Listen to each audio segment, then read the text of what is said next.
everyone. I'm Jen Cole. I go by she, hers. I work here at the Herberger Institute for Design and the Arts on a series of partnerships and programs. Namely, I'm a collaborator in the National Collaborative for Creative Work, which is a set of movement leaders and applied practitioners that seek to understand what equitable creative work in America might look like. And so as part of that program, we offer a field leader in residence every year or two, an iconoclastic, great thinker doer in the world who is applying cultural policy and new ways of thinking that actually support healthy, equitable, and sustainable cultural work. And I'm really, really excited to introduce today my dear friend and collaborator, Lauren Ruffin, who goes by Ruffin, to sort of do this talk tonight. Ruffin will be joining us at ASU Herberger Institute for the next 9 months, really deeply exploring questions of what it means to have healthy credit and what credit algorithms might look like if they actually centered the lives of BIPOC creators and doers. Lauren is a consummate doer, a multi-hat thinker and player who dabbles in cultural policy, the lives of artists, community betterment, Afrocentric self-determination, and just amazingness. She is a graduate of a BA from Mount Holyoke University and holds a BA, a Juris Doctorate from Howard University School of Law. And I'm really, really happy that she's going to come and talk about equitable imaginaries for healthy work. Ruffin? Thanks, Jen. And thanks for all of your support, always being a sounding board for me and all my weirdo ideas. So we will have my dogs walking in and out of the frame for most of this conversation. They've been absolutely wild all day today, including I learned that one of them likes orange peels, but not enough to actually finish it, just enough to consume some of it and leave it on the floor for me to almost slip on. So a little insight into my life. But hey, y'all, I'm really excited to be here. I guess I'll start before I get into sort of what I've been thinking about by telling y'all a bit about my work. And I should actually start with a visual description. I'm a medium brown skin woman. I use she, her pronouns, although my spirit is definitely masculine. I'm in Albuquerque, New Mexico, and I've got, I'm really happy to be here. There are 19 Pueblo tribes who are still here on their land, although they're not on all of the land they once owned. And I'm really grateful to the Isleta Pueblo for letting me and my family live on their land. I moved to New Mexico, it'll be 4 years next month, from Washington, D.C., where I spent the first 17 years of my career. Undergrad in politics from Mount Holyoke, went to law school at Howard, really thought I was going to be a civil rights attorney, but had the fantastic fortune of coming out of undergrad during a recession and then coming out of law school during a recession. So mostly I was super poor in my 20s and had to find work anywhere I could. And the only people who would employ me besides multiple bars in Washington, D.C., was a boutique lobbying firm that was run by former Congressman Bill Gray. Bill was the first Black majority whip of the House. Jim Clyburn was the second. And Bill was also a budget committee chair. So I had really good relationships, and I was able to learn a lot early on in DC about how politics worked. I primarily did telecom work, so I've always been interested in technology and how it impacts our lives. In 2007, 2008, 9, that area, there was a really big sort of quiet fight happening around our internet. Comcast wanted to expand nationally. Verizon wanted to get into it, and they sort of divvied up the country, being really careful to not build out high-speed internet to Black communities and rural communities, which fast forward 12 years puts us in a pandemic where a number of folks don't have access to broadband. But I was there sort of doing that work, also did the SiriusXM merger, and really, found it to be gratifying. But what I loved the most was doing higher ed appropriations work. We primarily represented small HBCUs in the South, who for many of their communities, the hospital or the nursing program was how everyone got healthcare. There might be one hospital in a 70-mile radius in some parts of South Carolina, North Carolina, Mississippi. And HBCUs were really are still a really vital part of their communities. And so we did a good job getting about $30 million in funding to various programs, whether that was robotics programs at HBCUs in the South, STEM education, healthcare. But that was the most rewarding work, and it's how I ended up being a fundraiser. So I left lobbying and then joined a couple of nonprofits in the DC area doing big capital campaigns, and then got burnt out doing that. I did a $23 million campaign in 6 months and quit. I was just tired. And 2 days later, got a call from a company I never heard of called Fractured Atlas. And despite not knowing, so Fractured Atlas is the largest association of artists in the country. I hope some of you have heard of it. If not, you should. Fiscal sponsorship is such a vital tool for the creative economy. We're the largest fiscal sponsor in the country. But took a job at Fractured Atlas, and I learned so much in 5 years about the arts. I was excited to join the arts because I didn't think there were poor people in the arts. Like I was like, ooh, I can get out of poverty work. And then 2 weeks into it, I had this conversation about poverty and about artists who were on food stamps, and about not having healthcare and not being able to afford housing. And I realized it was just a different side of the same conversation I'd been having for years. And that's really what has kept me in this sector. It's really about how do we leverage all of the skills of creative entrepreneurs and of creators to encourage them and to sort of provide structures for them to have better lives and a happier, healthier existence. I left Fractured Atlas. Well, I started Artist Campaign School, which trained 70 artists to run for office in 2017, 2018. At some point in there, I wrote a blog that went kind of viral where I was the first person to call President Trump a fascist, when everyone else was sort of not. What else have I done? Yeah, I left Fractured Atlas in August, and I'm now the interim chief marketing officer at Yerba Buena Center for the Arts in San Francisco. It's been a wild ride. And as part of that, in 2017, I started a cooperative of Black artists working in immersive storytelling called CRUX.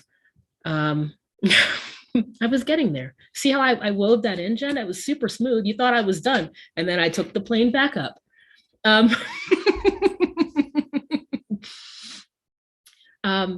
So CRUX was really born out of a desire to, I was going to, for the first time, these like big fancy film festivals, Tribeca and Sundance.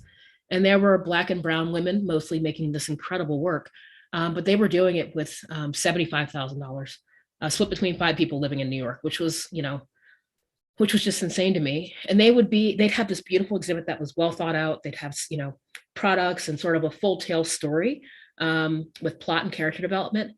And they'd be next to a sort of white-led experience that was really about like, what would it be like to be an eggplant? And it's like, here, put on a headset, we're going to make you an eggplant and watch you grow. And I really had a problem with that. There was at that time this belief that there weren't Black people working in the XR industry, and there are, but there were independent creators really trying to figure out the space and move into the space, and there most certainly were. The issue is an issue that sort of is familiar to many of us, which is there's great work happening. People don't notice it because they don't know where to look, and then it doesn't get funded because they don't necessarily see its value. So CRUX has, over the last 4 years, done a bunch of work in terms of educating funders about the immersive space. We do a fair amount of future of work conversations that really talk about how do we build a pipeline of creatives who are working in the space. ASU is so critical to that. I'm really excited to see the immersive center that's popping up. I think it's going to be a game changer for sort of broadening creative workers and like sort of the access to education that needs to happen more broadly. And when the pandemic happened, we ended up shifting to providing service for other organizations. So we've done, I think we're close to 35 experiences online, ranging from relatively light touch audience experiences like conferences that happen on a traditional conference platform. Although we do a good job with accessibility, with making sure that we have culturally sensitive customer service and ASL interpreters, with making sure things are captioned, and just sort of having fun. We do a lot of fun, sort of delightful experiences, all the way up to full-scale VR experiences that are doing live performance. You can check out a piece we did last year in alt space that we spun up in 6 weeks at imagination.black. We did a theater piece. We hired 3 Black female playwrights, 9 Black actors, and a director. to just pop into Altspace and do short plays. And it was really hilarious and ridiculous and fun. And it really, for me, started to break open the mold around how stringent theater makers are, because we just did it. And it was fantastic. We sold out shows. And what was interesting there about that audience was it wasn't just the audience people we knew. There were folks online who were really hungry for Black live content in VR. And it was the first time they had that experience and they were super stoked. So that's a bit about my work, I guess. I will go ahead and do the screen share thing. And then we'll get into some of the work I've been thinking about in terms of how the creative economy is developing and what I'm seeing. So for those of you who don't know, hashtag FYPM is short for fuck you pay me. It is a hashtag and sort of a movement that really developed to highlight the fact that there's inequities in the influencer community in particular around being paid for their work. Some people think that being paid in just product is okay, but the disparities between what Black and brown creators make, what queer creators make, as opposed to what sort of straight white folks make is pretty stark. And so I love this hashtag. I think it's just so evocative of where we need to go and how we need to be thinking about our value in the creative economy. Thank you. So this is a quote I read the other day. And I think it really speaks to what I've been sort of trying to scream for the last couple of years about digital economies. And that is when social systems are in a period of rapid transformation, the role of schools becomes contradictory. And I think we can replace school with any number of things. It could be philanthropy, it could be parenting. But they teach knowledge that's no longer relevant, socialize people into roles that no longer exist, and provide mindsets needed to continue ways of life that are disappearing. And that's actually from a book that was written in 2019 on the future of schools. Some of you might have read it. I have not, and I'm actually super stoked to get it. Jen, have you read it? Is that why you're smiling? But I think this is, I had a conversation last week with a bunch of funders, and I'm always shocked by how quickly the world is moving and how little attention that a lot of people are paying to it. And I think this quote really, really sums that up for me. And what I'm really trying to do with my time, the next couple of years as I'm working on this project is really help to build a financial system that supports creators the way they're living now, not the way they were living 20 or 30 years ago when it was initially developed. So what exactly are we talking about? I'll start off by talking about the evolution of these digital creative economies that are happening, their growth and where we're seeing it. Then I'll talk about how inequity is flourishing. And then ultimately, hopefully, I give a couple of quick points on how we get free. Hopefully this will be provocative enough to have some good questions and a good conversation, because I'd much rather talk to you than at you. So the digital economy has really grown in the last 8 years. There are a lot of folks who think that, who didn't really pay attention to it until last year. But the reality is it's been on a trajectory of sort of hockey stick growth, which is what, your venture capitalists will tell you they want to see. Perhaps the creative economy might be the best place to see that growth. On the left, Stripe Analyze, and Stripe is the payment platform that so many companies use. But Stripe Analyze their 50 biggest creator platforms that are using them for payment processing. And again, you're seeing it go from pretty much zero from 2012 to 2015. And then in 2016, all of a sudden it shot up. And now they're looking at, they're saying 700,000 creators. That's just on Stripe. The data says that there are about 50 million creators right now worldwide, and that number is growing every day, and most likely isn't really because of the way we define creator, and I'll talk about that in a little bit, most likely doesn't account for all the creators who are out there making things and selling things online. On the right, you're seeing 8-year growth of the creator economy market. It starts off at about 600K in 2012, and then we're seeing it shoot up to 143 million. And again, that's a really small number, and I'll show you sort of why. Number one, because these numbers are outdated. Number two, because they're not fully defining the creator market. When we think about the creator economy, we're often thinking about these big platforms, your TikToks, your Reddits. I was shocked to see Reddit's growth in the last year. I really haven't been paying a whole lot of attention to Reddit, but it has also just exploded. Pinterest, LinkedIn, Instagram, Snapchat, Twitter, and Facebook.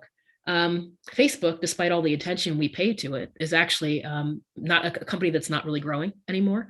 And also, I mean, that's probably part of the reason why we're seeing this pivot to Meta, because it represents them recognizing the need to make a departure from their existing business model and sort of the big blue app, which is not working. Contrary to that, the number of creators I know who consider Facebook to be a vital part of their livelihood continues to grow every day. And that's one of the things that makes me nervous. Noticeably absent from here is the fastest growing social platform, which is OnlyFans. I believe it's not there because it's a platform that's about sex. We'll talk about OnlyFans later on. My belief is that this is actually the creator economy. This at last count had, $5 or $6 trillion on it. It's much larger than that document, the graph I showed earlier. And you'll see that this gives you a good picture of really how how big companies are interacting with creators. Pretty much every company on here is built on the backs of creators, whether that's journalists, whether it's, I'm an athlete and a sports person, so I consider athletes to be creators, but we'll leave that alone. But you'll see that Disney owns Hulu, ESPN, ABC, Marvel. Facebook owns Oculus, WhatsApp, and Instagram. We're seeing all of these creator companies being bought by companies that were not founded as creator companies. You've got TikTok's company just sort of to the lower left of Facebook, ByteDance there at $100 billion. So you've got these companies here, Zoom, the number of creators I know who are providing revenue to Zoom, not just in terms of subscriptions, but also in ticket sales and those fees has grown. So we're seeing how all these companies that we don't really think about as being sort of beholden to the creator economy and to the work that we're all doing are actually making a massive profit off of it. So why does this matter? Because creativity is going to be driving the future. My prediction is for the next 50 years. And I think we saw a massive sort of jump last year, but we're going to continue to see folks who don't consider themselves to be digital creators all of a sudden finding themselves deriving money from a website that sells, like a Shopify site, or maybe they're moving into someone's partnering with them to help them onboard into selling NFTs. But regardless, and this number is also outdated, this 800 million. 800 million in venture capital is invested in the creator economy startup since October 2020. This data is a couple months old. I think by the end of this year, we're going to see that go up by a couple hundred million more as people are trying to close deals by the end of the year. Conversely, only 46% of creators who are building an audience for 4 years or more earn over $20,000 annually on their channels, which is a travesty to think about all those creators only making $20,000 in an economy that is worth trillions. They're saying that the creator economy market size is around 104 billion. That's still a ton of money, and the future valuation is trillions of dollars. Again, this is data that is readily available, but it's data that I am curious about because of how we define creator economy. I did want to take a moment to talk about the key categories for earning. Because it's not just sort of brand partnerships, although brand partnerships are huge drivers of folks' income online. We've also got audience curation platforms, which allow audiences to build their foundational audiences. You've got monetization. So those are the folks who are monetizing their audience. Those are the courses, people who are doing drops, NFT drops, really within their own communities, social tokens, people who are doing their own creator coins, brand deals, marketplaces. What's the one? Something Posh or something Spice or something like that. The one where you sell clothes online. That one's huge. I don't know. Not my jam, obviously. Poshmark. Thank you. I wanted to say like Posh Spice, but that's the Spice Girls, and I'm really dating myself here. Live shopping. Folks who are doing like, actually, I follow a couple, but like really dope, like live shopping online, where you're doing, and I'm kind of a sneakerhead, so like sneaker drops. I love that. And then fan interaction, your cameos and that sort of stuff are really growing massively. Vertical platforms. These are ones that provide services, but just in one particular space. So you've got maybe one that focuses on cooking, on photography or services for podcasters, building community for podcasters. Unclear as to how quickly they're going to continue to grow, but they do have a relatively decent market size. And given that market size, it's possible that they can be sustainable long-term just by focusing and getting really good at one thing. Community management. These allow creators to monetize and engage directly with their audiences. Some big ones are Mighty Networks. That's one that people sort of have really begun to use. You can do everything from onboarding folks, sharing resources, having a news feed, paid courses, all within sort of one ecosystem that you own, as opposed to one that can be taken from you, like what happened with a Facebook, like what would happen with a Facebook group. And then folks who are building the tools that allow creators to create more easily and to sort of manage their audiences. So those are distinct customer relationship management systems for artists, mobile video creation, and website builders like Squarespace. But all of those things feed up into the creative economy in a way that a lot of us don't think, and provide opportunities for us to earn revenue online. That's pretty cool. So I'll shift to really getting into how in this paradigm that's highly unregulated, how we really let inequity flourish. And I'll say that the art sector generally, the biggest thing that sort of struck me when I transitioned from, sort of working in homeless shelters to the art sector is how unregulated the art sector is. It's largely a sector that that survives and thrives on unpaid or underpaid labor, in particular in the performing arts sector. It's also a sector whereby the value of one painter's labor is different after 8 hours of labor. It's different from another painter's 8 hours of labor in a way that you don't see in many industries, which naturally lets inequity flourish.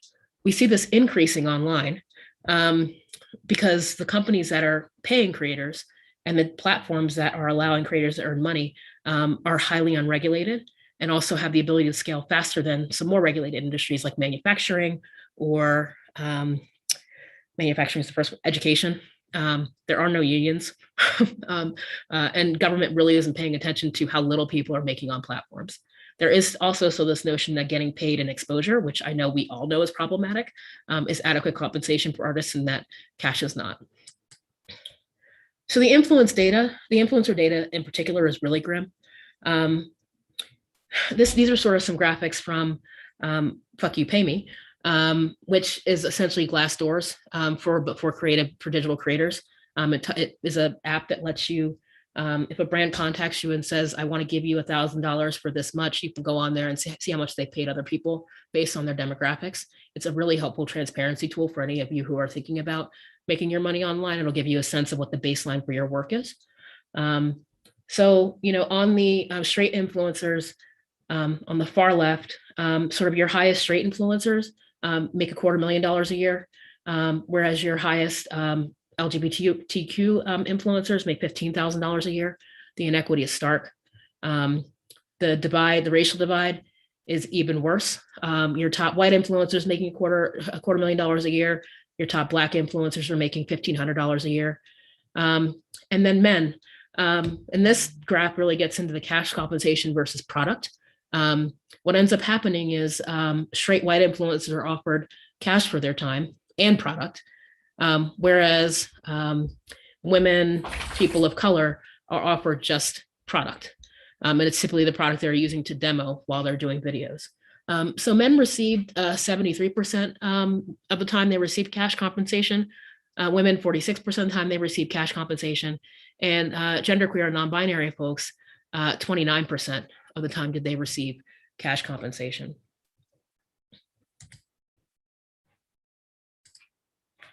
So here's my big bet. Tell you now, put 5 on it. By 2025, nearly all cultural workers will be earning revenue online. And it'll be the cultural sector will be indistinguishable from media and technology. This will happen because people are selling on e-commerce platforms, folks are crowdfunding their work. We've gotten more sophisticated and held SaaS platforms accountable for our earnings. We'll be doing a lot of performances online and not just on YouTube or Zoom. We'll get more sophisticated about how we're showing and where we're showing, and possibly being more comfortable building our own bespoke platforms for our performance distribution. And then finally, digital artwork. I should pause here and talk about digital artwork for any of you who are interested. I continue to be surprised by how little attention sort of the mainstream world is paying attention to two areas. The first are NFTs and digital artwork. As of last week's numbers, I did that log stayed in the fireplace. We're really having a whole experience in my house right now. Welcome. $3.7 billion in sales that happened this year through October. That's an 8-fold growth quarter over quarter, which means that by the end of the year, we might be looking at NFTs doing over $10 billion this year. I think by Q1 of next year, when all the data comes in, we'll find that digital artwork far outsold physical artwork, and then people will actually have to pay attention to it. Yeah, and that's just really fascinating to me to watch the development of that. So what does all this mean? In essence, this paradigm that we're seeing, where really the folks who do well continue to do well, and everyone else continues to struggle regardless of whether they're working online or in person, means that really the cream is staying on the top. This happens for sort of 3 key ways. One is regressive taxes. As you grow your follow, so your platform you're using has fixed costs, meaning you pay once or you pay monthly. That cost doesn't go up regardless of how many people you engage. So your percentage of income you spend on these platforms stays low, but your income grows. That doesn't happen for creators who aren't already well known. They continue to pay a relatively large percentage of what they make to these platforms. And algorithms bake that in. We'll talk about that in this next one. The superstar effect, or otherwise known as the economies of exceptional quality. If you're already doing well, the algorithm will favor you and will send more people your way. So the fact that you're doing well means that you'll continue to do well.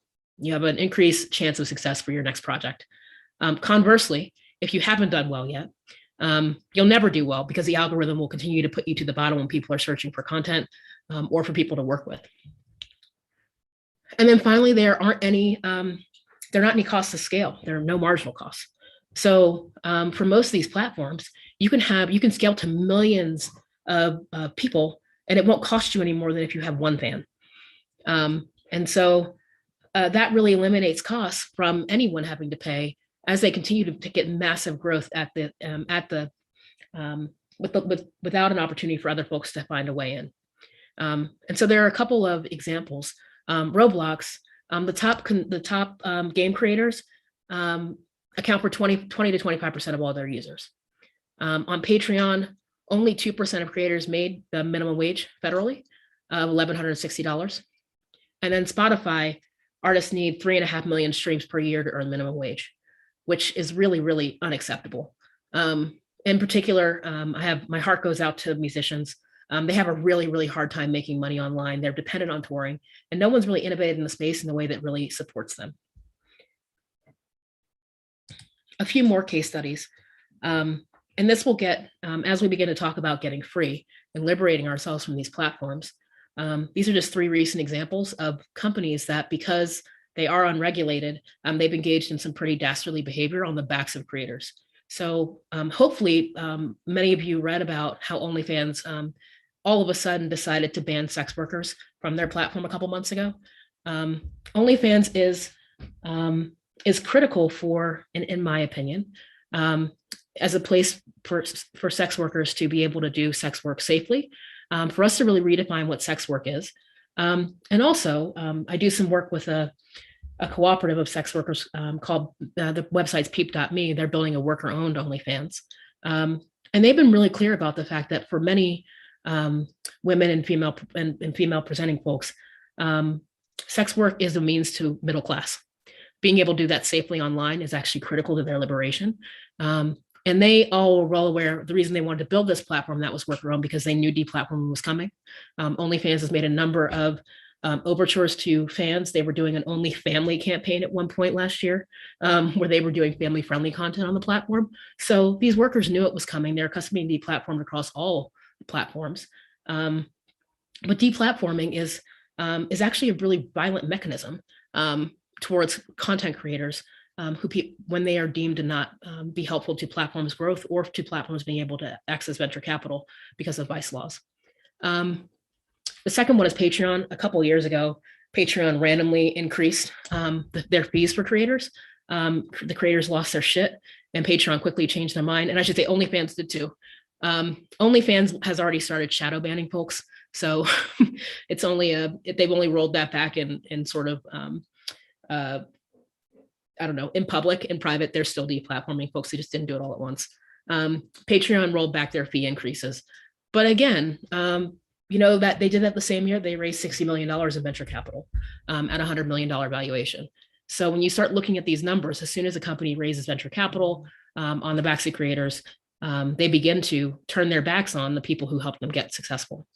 And then finally, Meta slash Facebook. I'm not going to spend too much time with them other than to say that there are a number of key examples, in particular in the fitness space, where Facebook has engaged in clear theft, intellectual property theft, whereby they they learn all the code, take all the code of developers who are on their Oculus store. They rebuild the code and then release apps that are essentially identical. And those intellectual property violations are really key and critical. We have to deal with those in order to have a robust independent creator economy. And in particular, when you have a huge company like Facebook doing that, it makes folks reluctant to actually put their intellectual property on their platforms, and then they can't monetize them.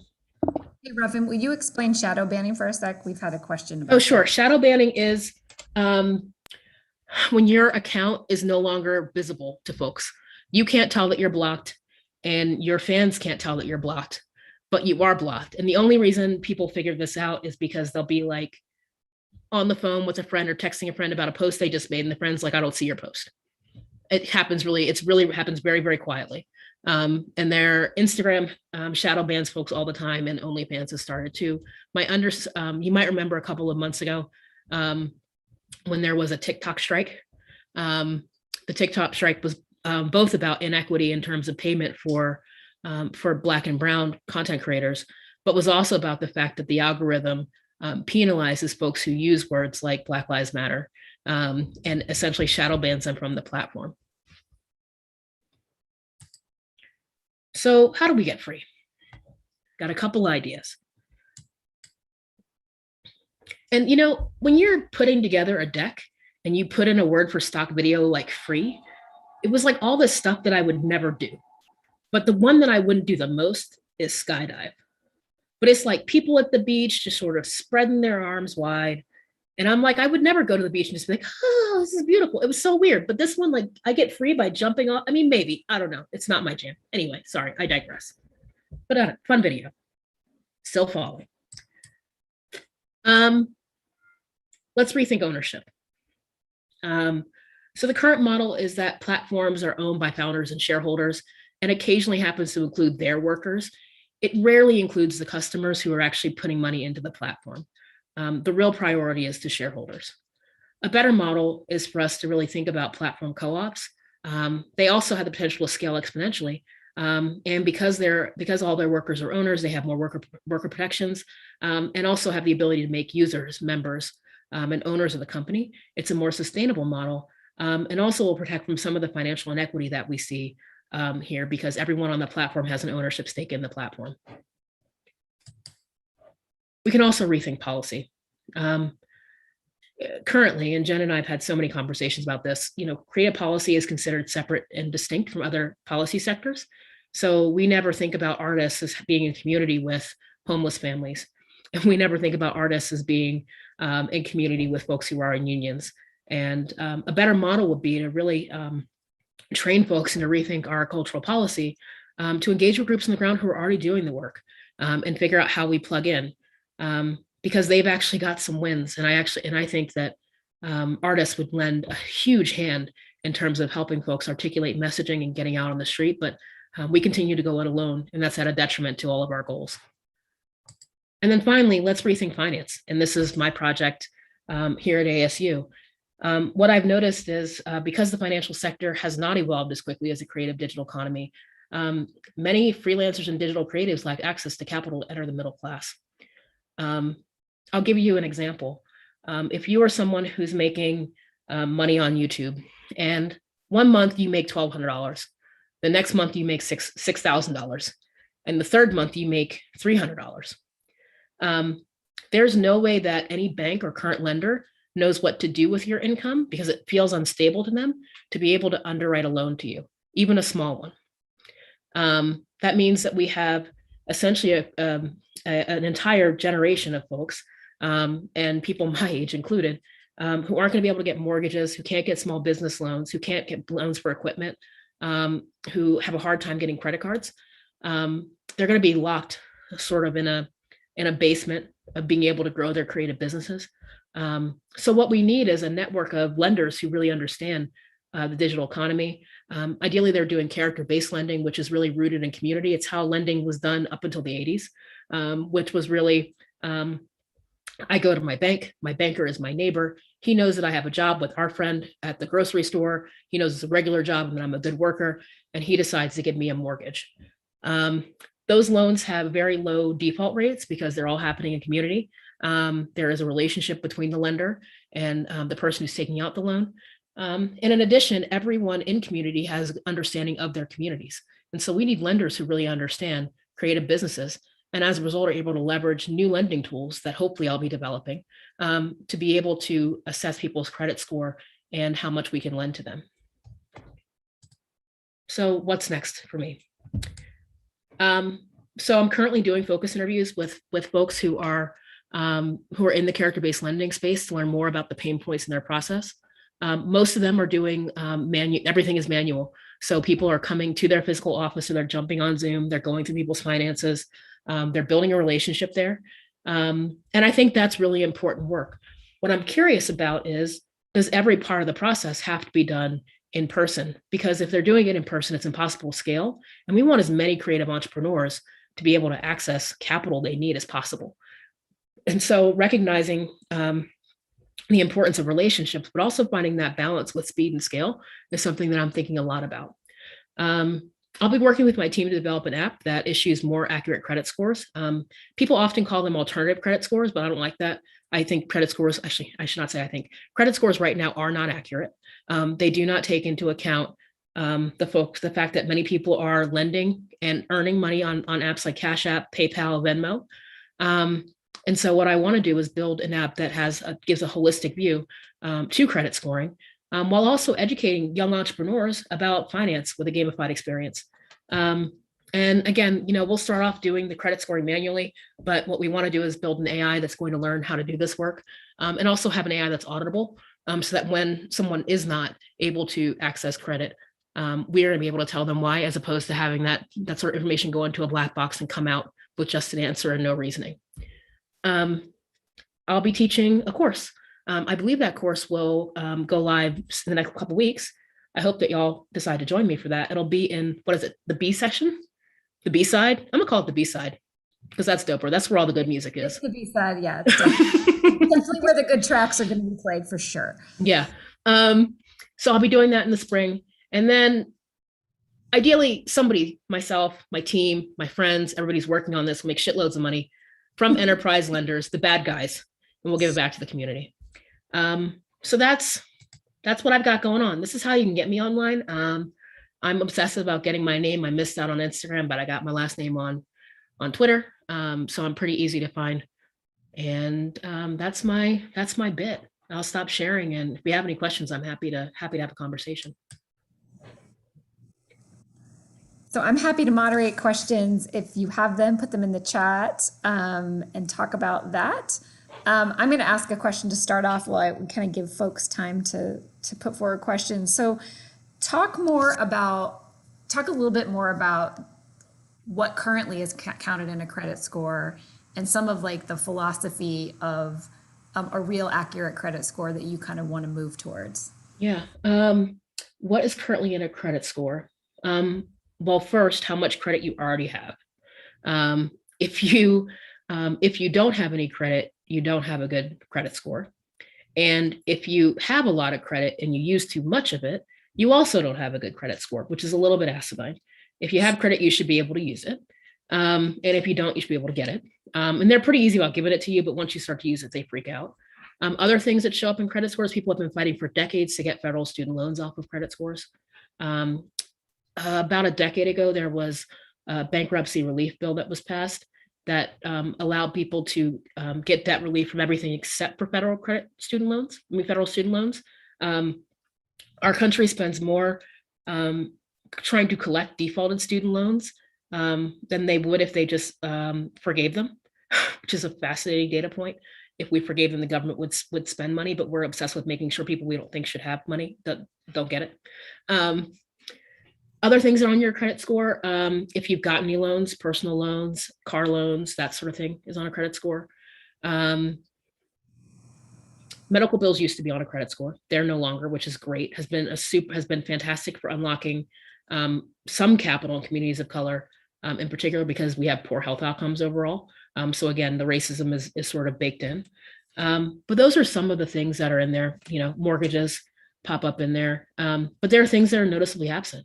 You know, if you are someone who has a full-time job or gets you know, has well, I guess 1099 employment doesn't really show up on your credit score. But, you know, when you're trying to get a loan, they're taking into account a lot of things, and depending upon how you get paid, that information may or may not show up on your credit score. In some states, rent payment, and people are really working a lot on policy nationally that would allow for people's rent payment to show up as a good sign of their good character and ability to repay money on credit scores. But, you know, housing is our biggest expense. And the fact that that's not on a credit score just shows you how big a scam it is.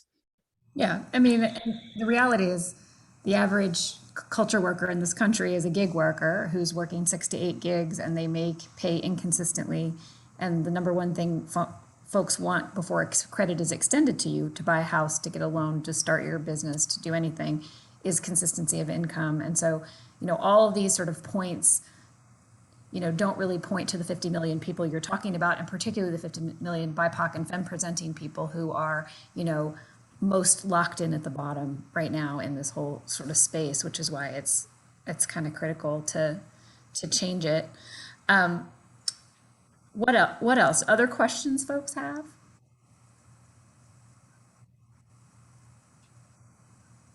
Super awkward.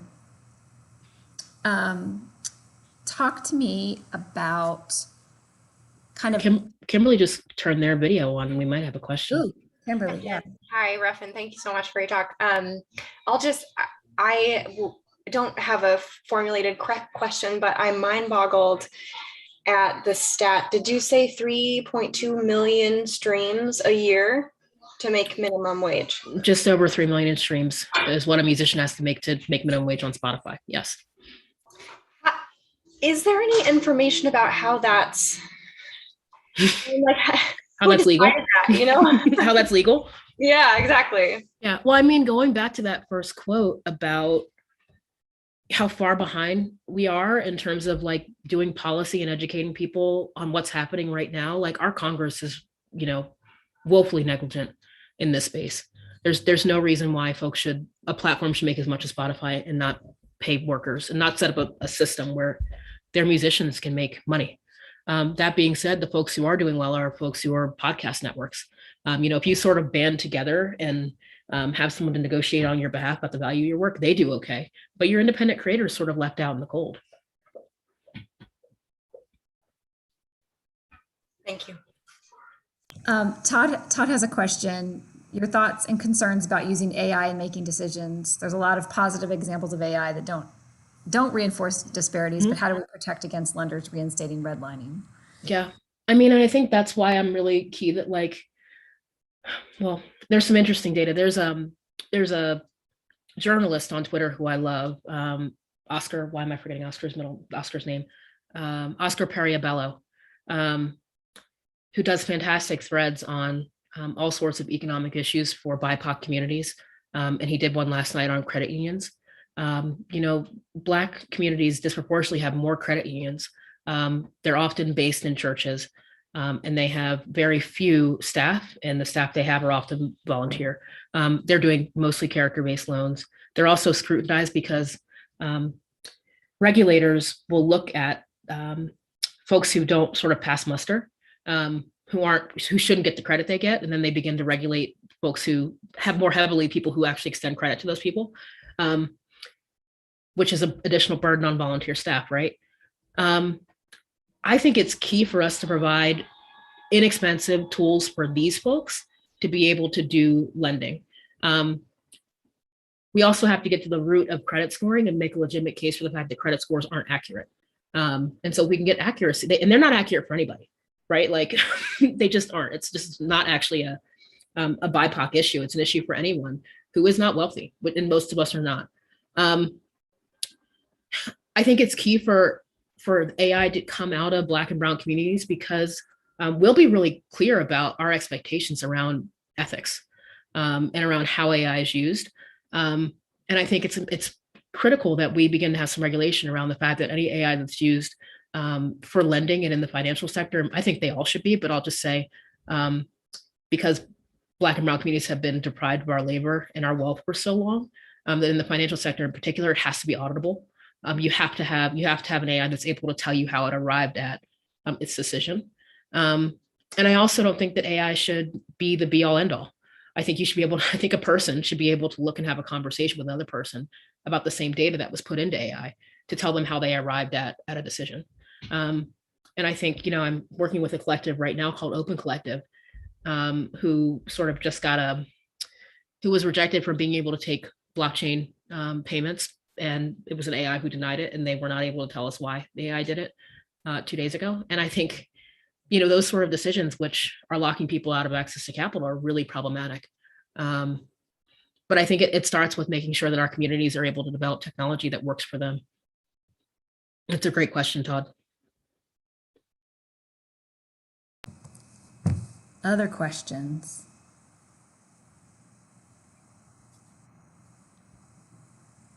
Talk to me, I would love, you've started your own co-op, right? Sort of talk to me about how you think the co-op model is scalable as a sort of the worker-owned platform. Because I'm really, I think it's so exciting, and I'm consistently reminded that in the arts and culture and design, we tend to sort of focus on sort of people as the creative part, not the worker part. And I think it's about time we started talking about the worker part, because we don't situate ourselves as workers, but as something ethereal out there.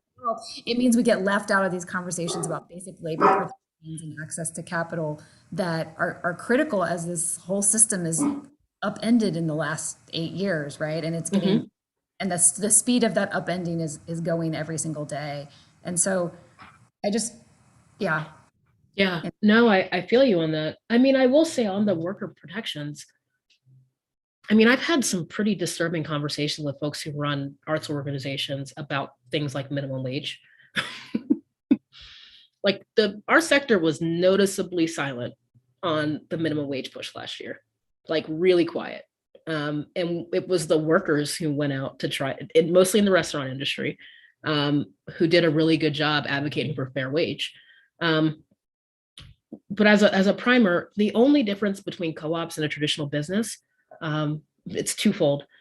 The first is that any profit that's made by the co-op, instead of going to shareholders, the co-op gets to vote on what to do with that money. Some years they might say, we want to put in our pockets as part of our dividends.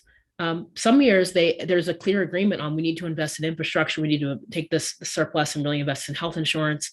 Maybe we have all of a sudden have an influx of new parents, and they actually need it more than I do to pay for childcare and that sort of thing. So rather than it being a top-down decision, it really is, to the second point, democratically governed around how you spend your profits. So first and foremost, shareholders are not prioritized, workers are. And secondly, it's democratically governed, which means every worker in a co-op has a voting right. Some co-ops, rather than doing direct voting, have folks on there, members of different worker classes on the board. In many of our bylaws, they are beholden to vote the same way that their constituency votes. So we don't have any, electoral college drama in the co-op sector, really. But I think co-ops are an amazing tool, and so many arts collectives are working in that way, but they don't take that extra step to sort of formalizing it as a co-op. I'll also say I don't think everything has to be a co-op to be good.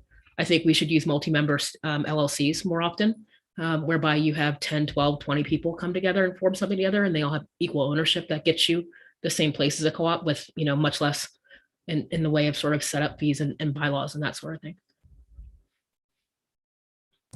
I mean, I think one of the things I would say, because I think we're nearing the end of our time, is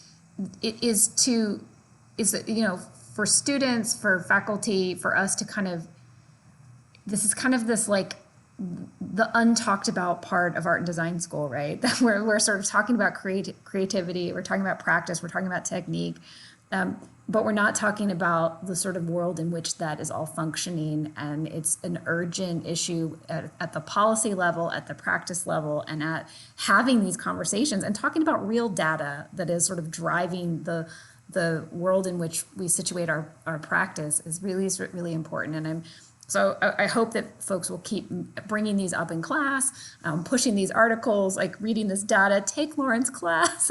We'll push that back out in messaging to sign up for Lauren's class.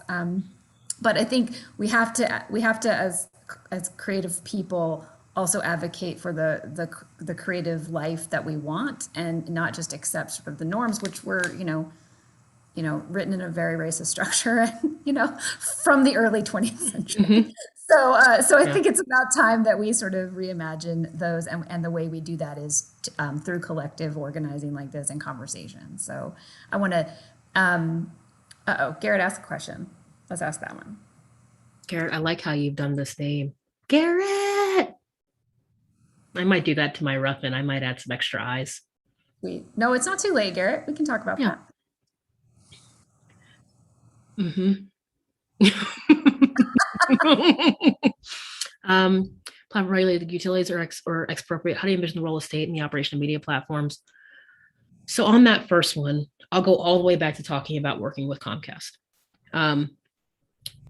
Comcast was really, really clear that broadband was not a utility in the late odds. Because they know that once you're regulated as a utility, you're required to do certain things like serve areas that have Black and brown people. That was the heart of the fight. Now that Comcast is no longer just a broadband provider or a television, they just did telephones when I was growing up. And then they moved into cable and then, internet. And now they own now it's Comcast and NBC Universal. So just watching the evolution of that. There's a law called Section 230, that essentially governs the internet. I think the only things that have really brought about meaningful change in the lives of Black and brown people in particular have been government regulations. That's just the hard truth. People don't do the right thing because they are supposed to. They do the right thing because they get penalized for doing the wrong thing. So I think we're going to have to have some level of platform regulation that's like utilities. What's been interesting is that Facebook is in a position where they continue to tell folks that they want to be regulated, all the while doing things that, are pretty awful. It's sort of like, I don't know, I've got a 14-year-old in the house, but yes, please, I know I deserve to be punished. And then you do the same shit again. Like, what are we talking about? So I think the state has to play a large role. That being said, I believe in a free and thriving internet, right? Like I believe in an internet culture that shouldn't be regulated. And I don't have a good answer to like sort of balancing safety with being able to have a free internet. I don't think there is a good answer. I think we're going to get it wrong a whole lot before we get it right. Well, we've already been getting it wrong a whole lot before we're getting it right. Yeah, but I think mostly it's taking a look at Section 230 and really rethinking what the internet does. There's a chance that sort of the new version of the internet that is being pushed, which is we're doing everything on there, there might be some financial regulations around sales and around how commerce happens that could sort of push governments into doing that. Part two, what meaningful resistance do we envision to the massive cyber libertarian legacies in tech? One of the most promising is around folks organizing to aggregate their data. So that question probably indicates that you might know about this, but There are apps, there are organizations that allow you to sort of consent to what data you want explicitly across the internet, and then get paid for that data, as opposed to having us sort of our data be sort of this amorphous thing that we're sort of giving for free. But I think we have to organize in the same way we organize in the real world, with the recognition that, and we talk a lot in the arts about creative placemaking. Mark Zuckerberg has already said that he's going to spend $100 million a year for the next 10 years in the metaverse. To my knowledge, the biggest bet the creative sector has ever made is Art Place. Am I correct, Jen? That sounds about right. Yeah. So an Art Place was 125 million over 10 years. So just a fraction of what Mark is. It's essentially what Mark's spending in a year and a quarter. Also hiring 10,000 workers. I think the only way we're able to get through and get by is to organize and collaborate with each other. And also a fair amount of shame, like actually having some coordinated media efforts from the creative sector that are very well funded, in the hopes that we can shame large companies into doing the right thing. Yeah, and I think one of the problems always with the art sector is that it's functioned as a nonprofit art sector, it's not really taken into, it's policy wise, it's not really taken into effect these like the workers movements and the for-profit pieces of it effectively well, which means it's also been heavily disaggregated, which means it doesn't come to the table with that level of power. But that's exactly what we're talking about with 50 million content creators and all this wealth being created. Like at some point there has to be a critical mass of humans who kind of lock arms and create sort of a movement around that from a messaging and narrative talk you're talking about, but also from the regulation space, because I think without the regulation, the disparity is tragic, and it likely means an entire generation of Black and brown creators continually being locked out of any sort of shot at the middle class. Yeah. And that's not good for any of us. It's certainly not healthy for democracy. So. No. Well, I love you as always, and it's been 2 years talking with you about policy nerd and wonky stuff. I want to thank AME for being a partner in this residency and this conversation. I'm really excited to continue to engage in other conversations throughout the year as you visit campus and have more research work here. And hopefully we can keep having this conversation. I would say for those of you listening and watching, if there's questions that you have and are interested in this thread, sort of tell us what interest pulled a curiosity, and maybe we can keep having this conversation. So I want to thank Robert and Arts, Media, and Engineering for this series, and just really thank everybody for coming tonight. Yeah. Thanks so much, y'all. Good night. Good night.